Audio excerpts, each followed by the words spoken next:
Monsieur Corona, qui es-tu? Le monde est dans des beaux draps, virus que tu. Monsieur Corona, qui es-tu? Contexte actuel oblige, le Covid-19 est au centre de toutes les attentions. La propagation de la maladie inquiète plus d'un. Nous en parlons ici sous la clairvoyance du docteur Émile Birba. Il est médecin spécialiste en pneumologie et allergologie, chef du service pneumologie au centre hospitalier universitaire Souroussanou de Bobo Dioulasso. Mesdames, Messieurs, bienvenue dans cette émission qui se propose de vous donner quelques informations pour vous prévenir du Covid-19. Une émission co-animée avec mon confrère de la radio, Brahima Assanou. Docteur Birba, bonjour. Oui, bonjour monsieur. Bienvenue sur notre plateau. Docteur, d'entrée de jeu, et pour éclairer la lanterne de tous ceux qui nous suivent, dites-nous, qu'entend-on par coronavirus? Merci pour votre question. Coronavirus, comme son nom l'indique, c'est un virus qui se présente sous forme de couronne, corona. Il en existe plusieurs types. Il y a d'autres types qui ont été responsables de quelques épidémies assez sévères il y a quelques années. Voilà. Docteur, qu'est-ce qu'un coronavirus ou le Covid-19?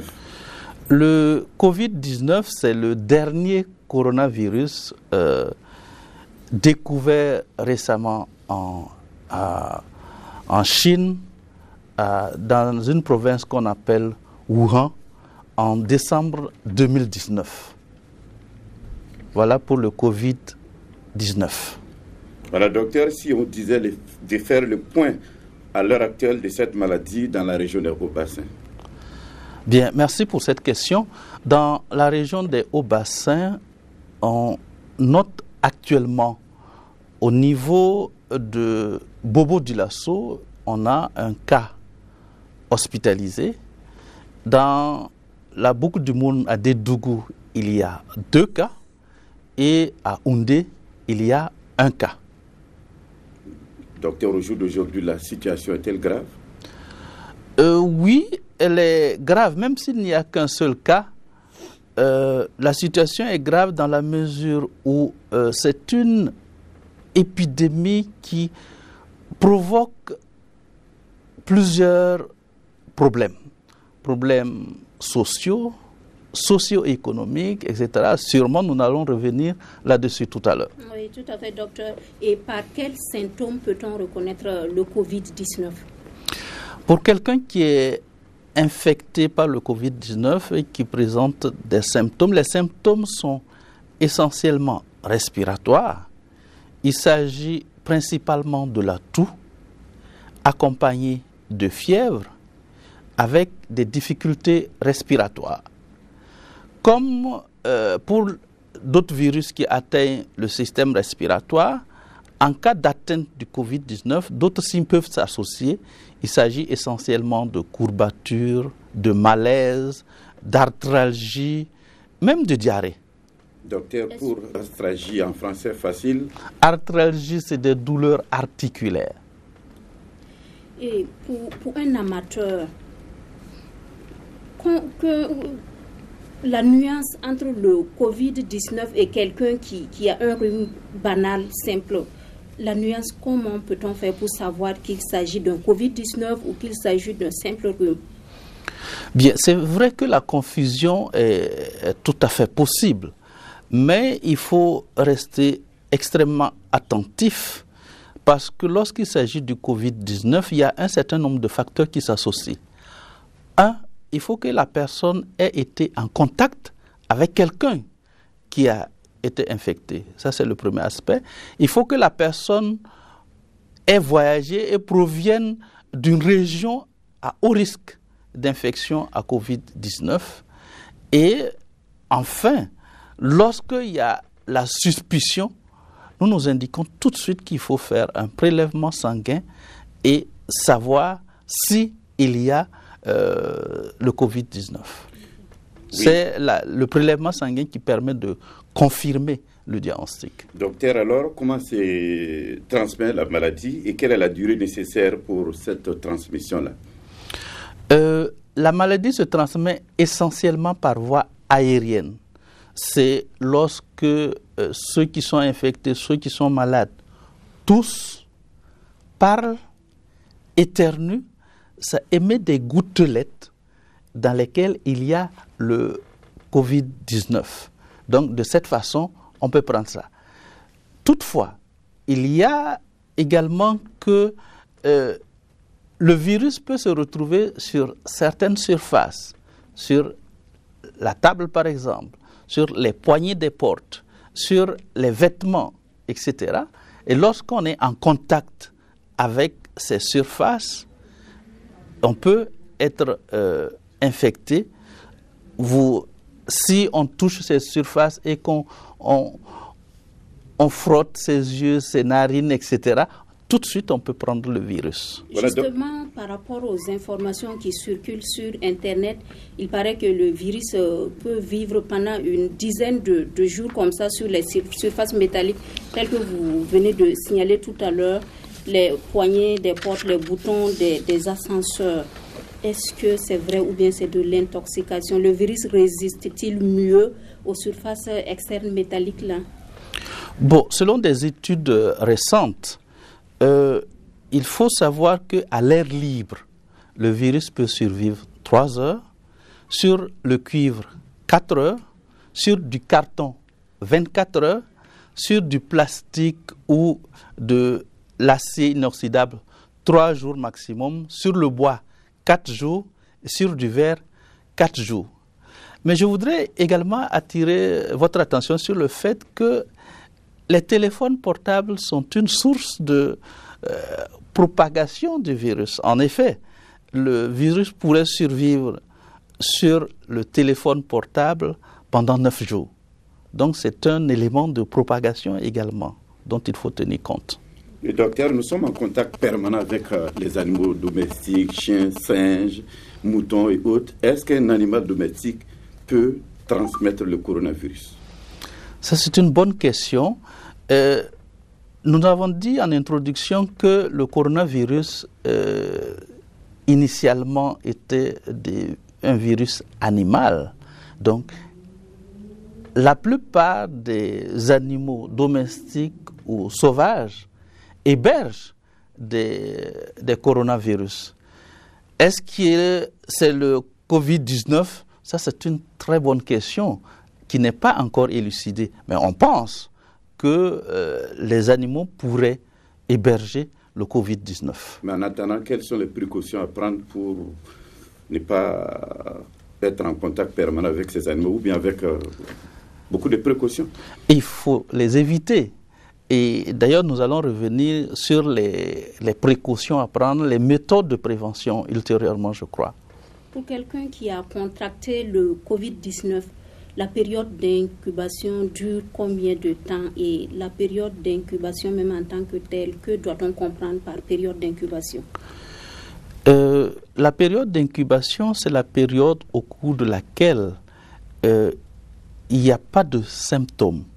Par contre, le patient héberge le virus, mais il n'y a pas de manifestation clinique. Entre l'infection et les manifestations, il se déroule 14 jours. On a parlé tantôt d'informations, de nouvelles prises sur Internet. On attend souvent dans l'entourage, on dit que le Covid-19 n'a aucune chance de survie dans des zones à forte température ou que le Covid ne peut pas tuer un noir. Qu'est-ce que vous répondez face à ce type de réaction? Justement, votre question est fondamentale et intéressante. Il est intéressant que nous insistions sur cela. Il faut savoir que le Covid-19 traîne avec lui beaucoup de méfaits. Il y a des éléments qui caractérisent actuellement dans notre contexte le Covid-19. D'abord, il y a le virus lui-même, mais autour de ce Covid-19, il y a la rumeur, les fausses informations et il y a également autour de ce Covid-19 la peur. Tout cela associé fait que le virus va transformer les relations qu'il y a entre les gens. Donc, il faut aujourd'hui rechercher l'information vraie et à la source. Malheureusement, actuellement, avec les réseaux sociaux, on voit tout et n'importe quoi. On a des fake news, on a des rumeurs complètement insensées, mais ce qu'il faut retenir, c'est que le virus, c'est vrai, il y a des formes mortelles, mais dans la plupart des cas, les symptômes sont bénins. Et la plupart de ceux qui sont infectés par le virus sont asymptomatiques, c'est-à-dire ne présentent pas de signes. Donc, ce n'est pas parce que on présente quelques signes qu'il faut alerter, il faut courir, il y a des dispositions à prendre pour quelqu'un qui est tout simplement infecté ou qui présente des signes. Ce que nous avons cité, s'il y a de la fièvre, de la toux, a fortiori une difficulté à respirer, il faut consulter tout de suite un médecin et le médecin se chargera d'entreprendre le nécessaire pour qu'on sache si c'est le Covid-19 ou pas. Voilà, docteur, oui, une question. Dans cette même veine, docteur, on constate aussi sur Internet qu'il y a beaucoup de remèdes proposés par nos internautes. Des recettes de grand-mère, généralement, entre autres. On peut citer de l'eau chaude, de jus de citron, de l'eau rouge, des fumigations à la naphtaline. Qu'en dites-vous? Comme vous l'avez dit, c'est sur le net. On ne peut pas se baser sur ça pour traiter le Covid-19. Tout ce qui est dit, ce que vous avez cité tout à l'heure, c'est faux. Ça ne peut pas traiter. Et pourtant, il y en a qui persistent. On ne peut pas empêcher les gens de persister. Mais ce qu'il faut savoir, c'est que pour les formes bénignes, il n'y a pas de traitement. Ce qu'il faut, c'est traiter tout simplement les symptômes et remettre le malade en forme pour que les choses rentrent dans l'ordre. Sinon, il n'y a pas de traitement spécifique. On dit tel médicament traite le Covid-19. Non. Docteur, comme vous l'avez signifié tout à l'heure, il y a tellement de rumeurs qui courent par rapport à cette maladie-là. Est-ce qu'on peut la contracter plus d'une fois? Il paraît que quand tu as le Covid-19, c'est fini, tu ne peux plus contracter. Ou bien il paraît que pour quelqu'un qui est permanemment enrhumé, la personne est naturellement vaccinée contre le Covid-19. Il faudra faire très attention à ce type d'informations parce que, si on est infecté par le Covid-19, on peut être réinfecté autant de fois que possible, une fois qu'on est dans une situation d'exposition.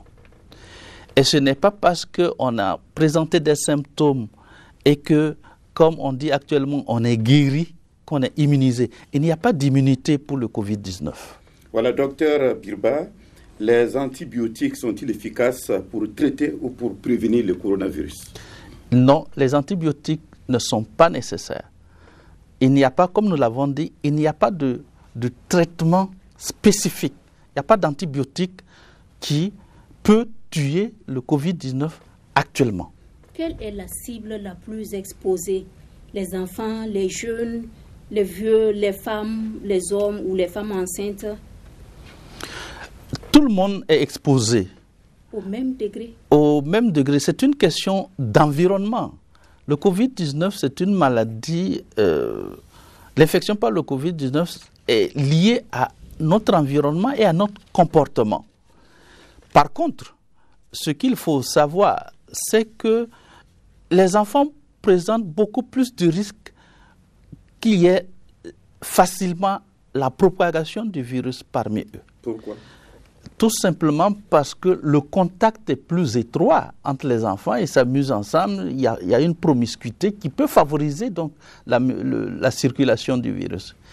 Par contre, il y a des groupes particuliers comme par exemple ceux qui sont immunodéprimés ou qui présentent déjà des maladies ou d'états comme le diabète, comme certaines maladies comme les BPCO, les bronchopnéopathies chroniques obstructives liées au tabac, etc., ils ont déjà un organisme affaibli et ça prépare le lit pour le Covid-19.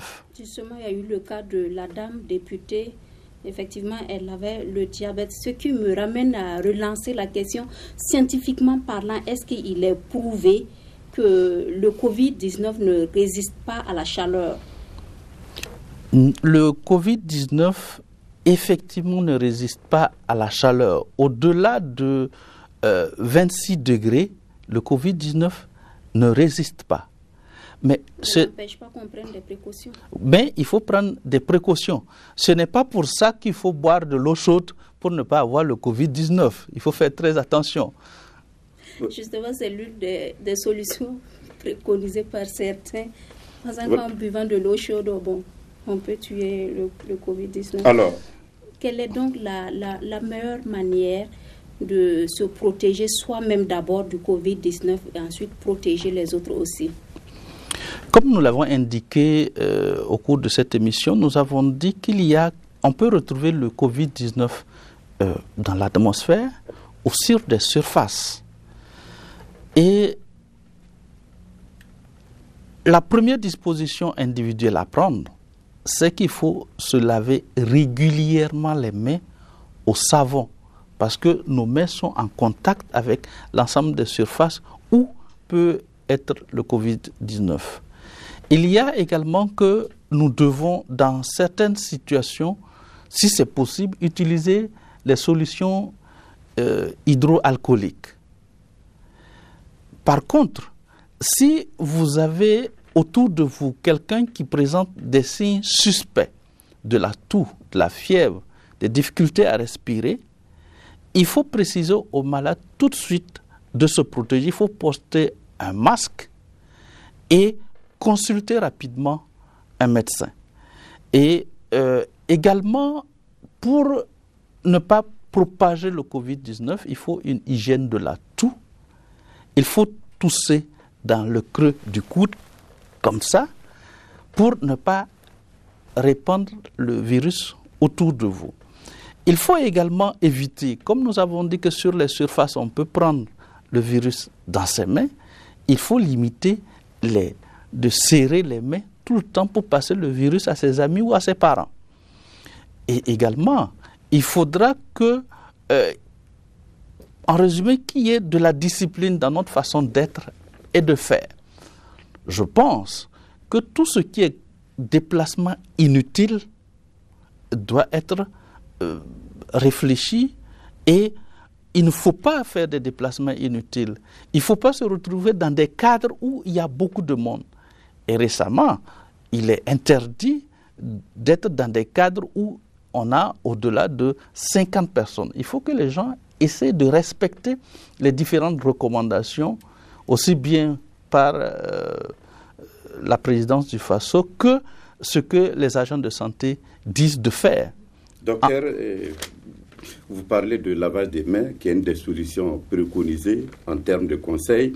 Et vous parlez aussi d'utilisation des solutions hydroalcooliques. Et là encore, les citoyens lambda disent que ces solutions-là ne sont pas à la portée de toutes les bourses. Par conséquent, il y en a qui font appel à des savons dans nos marchés hier. Il y en a même qui fabriquent eux-mêmes leurs savons. Et docteur, est-ce que cela est conseillé? Je suis parfaitement d'accord avec ces gens que ce que vous avez comme savon, chacun doit se débrouiller avec ce qu'il a. Il y a les dames qui fabriquent le savon liquide dans les quartiers, etc. Et on peut se laver les mains avec sans problème. Et il est évident que, par exemple, pour certaines solutions, comme les solutions hydroalcooliques, c'est plus difficile à avoir, ça coûte plus cher, mais chacun doit faire un effort pour, même si c'est du savon liquide ou bien du savon fabriqué dans des cases, etc., on peut utiliser pour se laver régulièrement les mains. Lorsque vous êtes dans une situation à risque, vous avez salué plusieurs personnes, vous avez ouvert quelques portes, vous avez touché à plein de choses, n'hésitez pas à laver les mains rapidement. Et parlant de masque, docteur, est-ce que chacun peut utiliser le masque qui est à sa portée? Non, il y a des masques qui sont inutiles, voire dangereux. Inutiles parce que normalement, le masque a une durée de vie. On doit utiliser les masques lorsque vous les portez. Au-delà de 2 heures de temps, il faut mettre à la poubelle et prendre un autre masque. Mais il se trouve qu'autour de nous, il y a des gens qui en portent pendant 1 semaine, 2 semaines. C'est juste le temps d'accumuler poussière et Covid et déposer ça sur des surfaces et des gens pourront être infectés. Donc, nous avons dit que ça nécessite pour nous-mêmes beaucoup de discipline, beaucoup de changements dans notre comportement, dans notre façon d'être. Si vous voyez autour de vous quelqu'un qui porte en permanence le même masque qu'on ne lave pas, etc., dites-lui que c'est inutile et dangereux. Peut-être que ça pourrait changer les choses. Docteur, il y en a qui achètent des tissus de fortune sur le marché. Ils en fabriquent à la maison pour les revendre, des masques. Est-ce que cela est conseillé scientifiquement? Non, il faut que le masque puisse servir de barrière de protection pour vous-même et pour les autres. Il est évident qu'un tissu acheté au bord de la route, un masque acheté au bord de la route, n'a pas de qualité nécessaire pour ce que nous attendons. Par exemple, si vous avez ce type de masque en tissu, vous le portez et ne vous protège que très provisoirement. Et normalement, si vous l'utilisez pendant 2 heures, 3 heures de temps, il faut le mettre à la poubelle. Mais autour de nous, classiquement, les gens portent pendant 2 jours, 3 jours, ne songent même pas à laver le masque. Là, ce n'est pas adapté. Par contre, nous avons dit que pour ce masque chirurgical, lorsque il y a des symptômes de la toux, de la fièvre, des difficultés à respirer, etc., le patient qui présente ces symptômes porte ça pour ne pas propager le virus. Mais ça, lorsqu'on le porte, au bout de 2 heures de temps, il faut l'enlever et mettre à la poubelle. Mais on voit autour de nous des gens qui en portent pendant 24 heures, 72 heures. Ce n'est pas du tout indiqué. Par contre, pour les agents de santé qui se retrouvent face à des cas suspects et qui doivent prendre en charge ces cas, c'est ce type de masque qu'il faut, ce qu'on appelle les masques FFP2. Là, le virus ne peut pas passer à travers ce masque et ça protège. Donc voilà comment les choses sont stadifiées. Donc il ne faudra pas que dans notre comportement, on se dise, même en circulation, les gens portent, j'ai envie de dire, n'importe quoi. Des masques volumineux. Voilà. Et des petits masques. Et qualitativement, qu'est-ce qui est conseillé?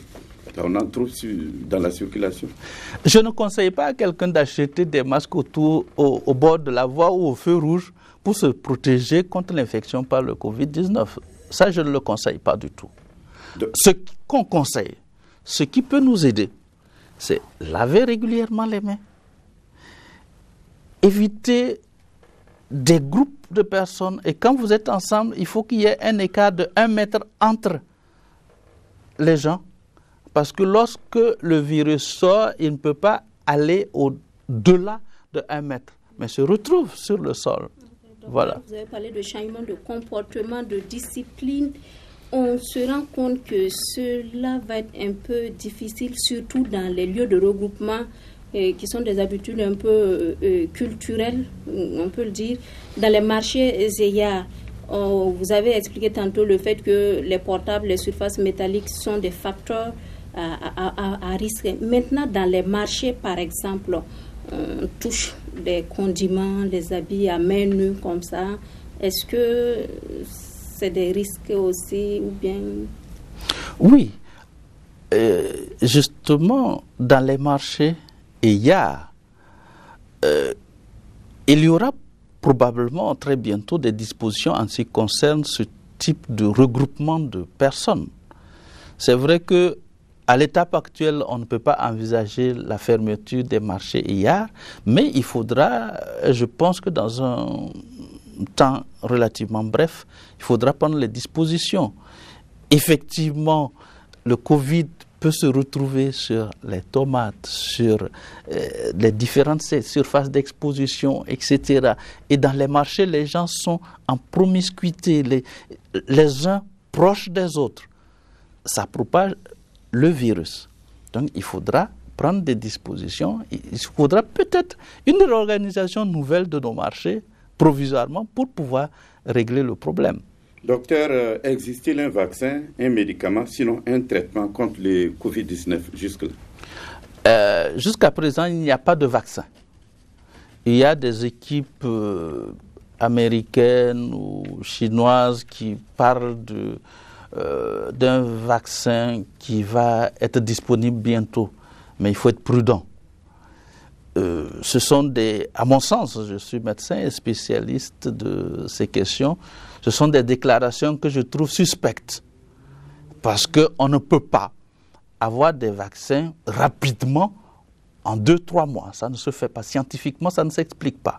Docteur, on a l'impression que vous êtes pessimiste. Non, ce n'est pas du pessimisme, c'est du réalisme.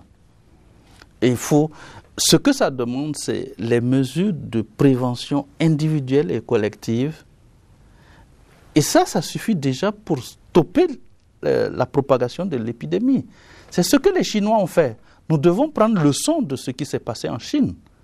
C'est par le changement de comportement, notre façon d'être et de faire qui peut limiter. Chinois en quelques secondes. L'exemple chinois, dans un premier temps, il y avait tout le foyer était confiné. Personne ne rentre, personne ne sort. Donc le virus lui-même ne peut pas sortir. Et pour ceux qui sont malades, on prend en charge et ça limite la propagation du virus.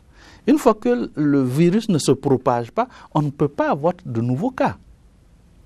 Donc ce sont les mesures individuelles de prévention et des mesures collectives qui peuvent régler le problème actuellement. Les conseils pratiques, en plus de tout ce que vous avez pu dire, c'est les conseils pratiques pour tous ceux qui nous suivent. Bon, pour les conseils pratiques contre le corona, nous avons dit que ça atteint, c'est plus grave chez des gens qui ont des problèmes malnutris ou avec déjà des maladies. Il faut adopter un régime alimentaire qui vous permette d'avoir de la force et de pouvoir tenir bon. Beaucoup manger? Pas beaucoup manger, manger sain. On n'a pas dit de prendre une tonne de cabato, ce n'est pas ça ce n'est pas ça qui règle le problème. Et il faut également limiter la consommation d'alcool et limiter également les boissons sucrées. Il faut arrêter de fumer. Pour ceux qui fument, il faut arrêter parce que le tabagisme altère les poumons, rend les poumons assez faibles et le Covid-19 trouve un endroit privilégié pour pouvoir se multiplier. Il faut également promouvoir l'exercice physique pour être en forme. Ça permet d'avoir toute la forme nécessaire et puis pouvoir résister. Il y a un autre élément fondamental dont nous avons parlé des rumeurs. Il faut éviter les rumeurs complètement insensées et il faut se renseigner, discuter avec des gens qui puissent connaître, qui connaissent bien la question pour vous rassurer.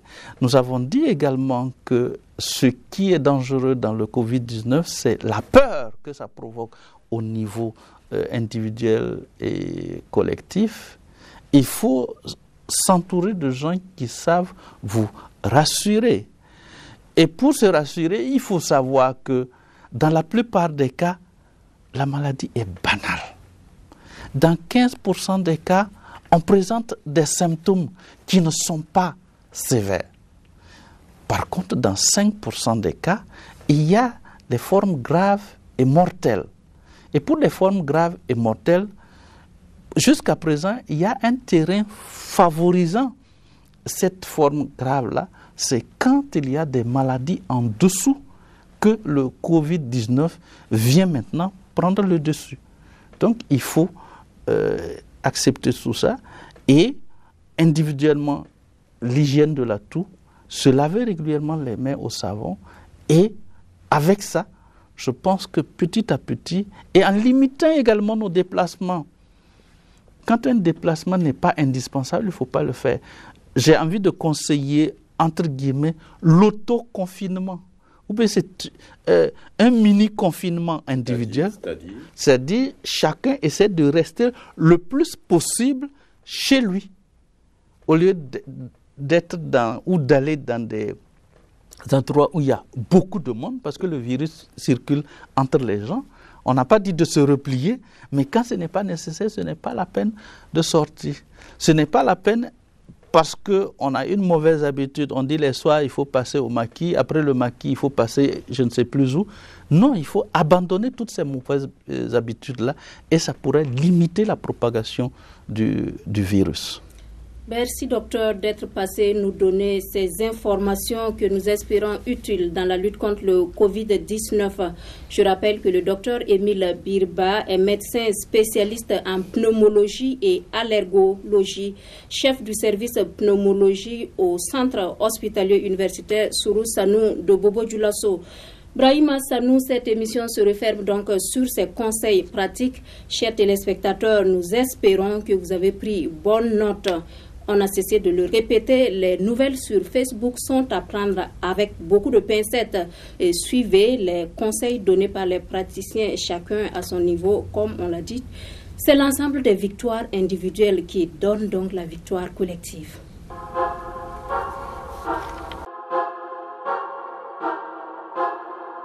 Monsieur Corona, qui es-tu? Le monde est dans des beaux draps. Virus que tu. Monsieur Corona, qui es-tu?